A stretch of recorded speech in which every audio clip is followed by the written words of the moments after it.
6 stories of cops and unexplainable events.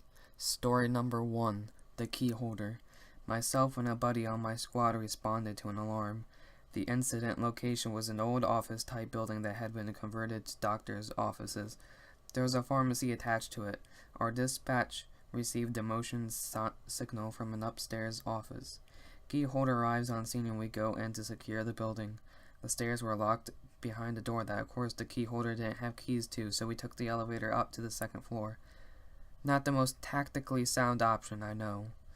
Elevator opens to a pitch black hallway, except for one overhead light at the end of the hall. We start checking doors, and so far all are secured. We get to the last office, and sure enough, the door is unlocked. We make entry and observe it to be an unused office. The door opens to a sizable waiting room and reception area. There are about 10 or 12 exam rooms, all cleared with no hiccups. We exit the office and immediately something seems off. That is when I realized the overhead light at our end of the hallway that had been on was now off, replaced by another light over by the elevators. I look at my squad mate and he is completely white.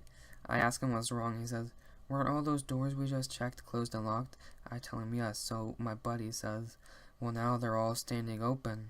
Sure enough, all the offices down the hallway we had just checked were now standing open. Puker factor sinks in at this point, so we start clearing offices and securing offices. We finish the last office, and on our way out, just before we turn the corner to get into the waiting room, the main door just slams shut. Then our radios keep going nuts and some kind of static feedback. Now I just want to get the hell out of there. We get back in the elevator and head down to the first floor to make contact with the key holder again. However, the key holder is nowhere to be found. I contact dispatch and request a call back number for the key holder so I can advise him of what we found. Dispatch states that the key holder was still en route to us and was advising an ETA of 5 minutes. I advised dispatch that we had already been out with the key holder. Dispatch requests I give them a call. I call dispatch and she tells me that there's no way we were out there with the key holder. She states that the alarm company had only just made contact with one. Eventually, the real key holder arrives on scene. I ask her about the man that had just let us in the building, the first key holder. She asked me to describe him, so I did.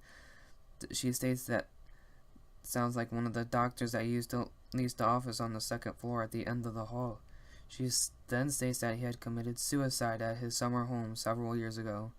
I still won't go back there. Story number 2. Last call. My old partner told me this one. Enjoy. Back in '87, an A7 Corsair crashed into the Ramada here in Indianapolis. The story there was that a Boy Scout troop staying in the hotel. One of the boys placed a call to his parents after the crash and said, "Dad, tell Mom I'm fine. Everything is alright, don't worry." And the line was disconnected. The parents were already watching the news and saw what was happening and drove to Indy to get their son. When they arrived, the chaplain from Wayne Fire broke the bad news that their son was killed in the crash. The father said there's no way because he spoke to his son after the crash on the phone. The chaplain explained their son was found in the lobby where the majority of the damage and fire took place. He was found by the payphones. Later it was determined that a call came from a lobby phone 20 minutes after the plane had struck the building. Story number 3. The Shadow Man. I was sitting on the flat of a hill, monitoring traffic.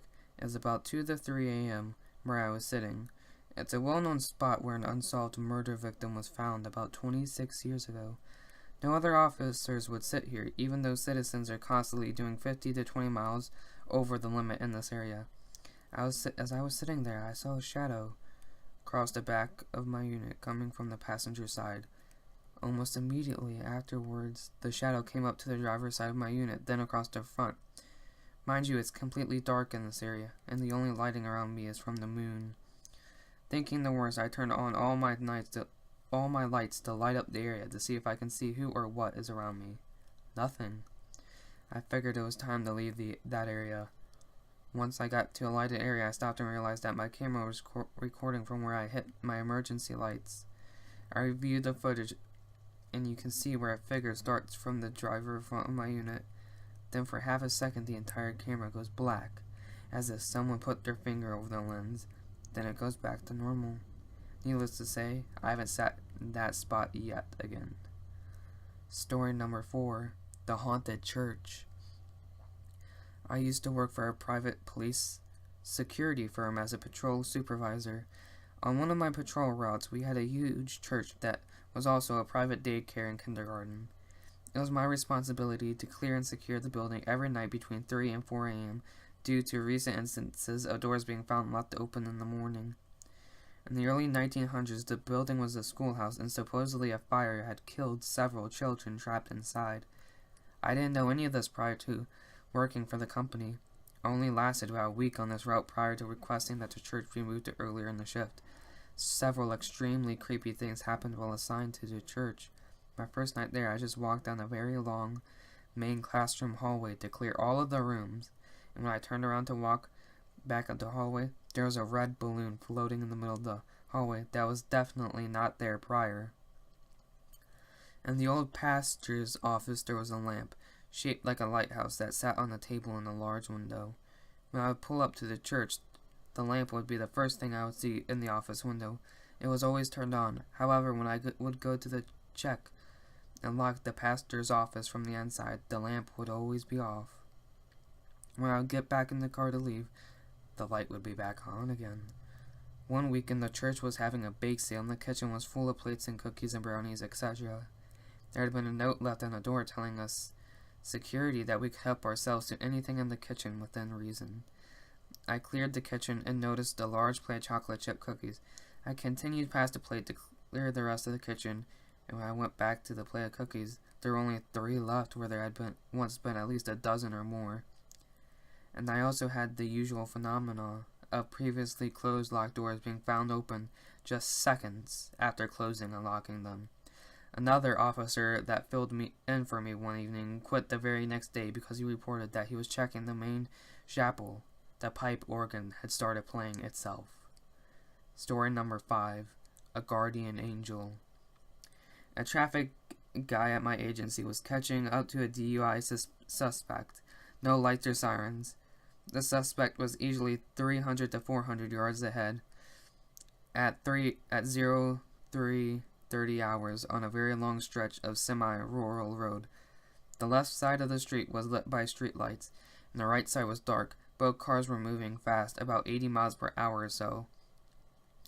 His dash cam video showed the suspect vehicle lose something from its rear, and it turned out it was the suspect's rear bumper.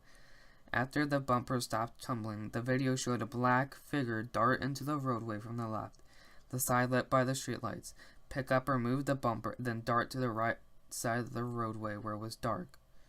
The video showed nothing on the right side of the roadway when the officer drove by the area. The officer did not see this occur at the time, but instead when he reviewed his video in the car to find out where the suspect lost his bumper, the dark figure had no reflective clothing on, as most joggers or dog walkers do in the area, and it was definitely in the right place at the right time, as the officer most likely would have hit the bumper due to his speed and possibly crashed. Story number 6. The Fallen Officer.